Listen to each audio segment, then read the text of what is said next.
Daniel Reyes wasn't born rich. Every floor of his glass tower was built on sleepless nights and relentless ambition. When people said his name, they spoke of power. But at home, Daniel was just a husband. He trusted his wife, Mira, with everything: his schedules, his accounts, his future. And he trusted his best friend, Ethan Cole, who had been by his side since the very beginning. Ethan even stood beside Daniel at his wedding, smiling as Mira walked down the aisle. That smile would later haunt him every morning when Daniel left for work. Mira watched him go with practiced tenderness, but as soon as the doors closed, Ethan would arrive. He knew the security codes, he knew Daniel's routines, he knew exactly how long they had.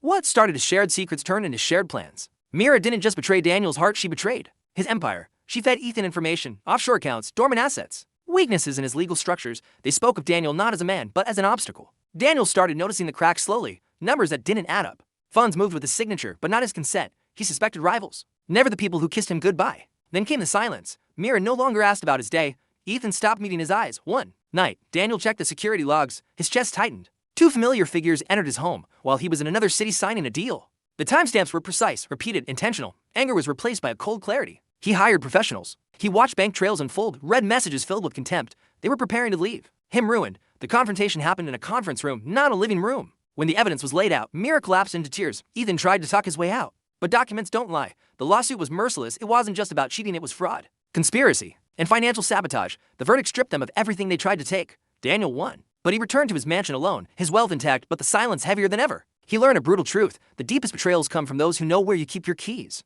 Years later, Daniel downsized. He wanted peace more than space. He found comfort in quiet cafes, and that's where he met Lena. She worked at a small bookshop and didn't recognize his name. She asked what he liked to read, not what he owned. When he offered to buy her coffee, she just smiled and refused. For the first time in years, Daniel felt seen for who he was, not what he had. When the truth about his wealth eventually came out, Lena didn't change. She just said, "I would have liked you even if you were broke." And in that moment, Daniel knew. Their happiness wasn't loud or flashy. It grew in shared meals and handwritten notes. While his ex-wife and former best friend chased what they had lost, Daniel woke up every morning beside someone who wanted him, not his empire. And that was the sweetest revenge of all.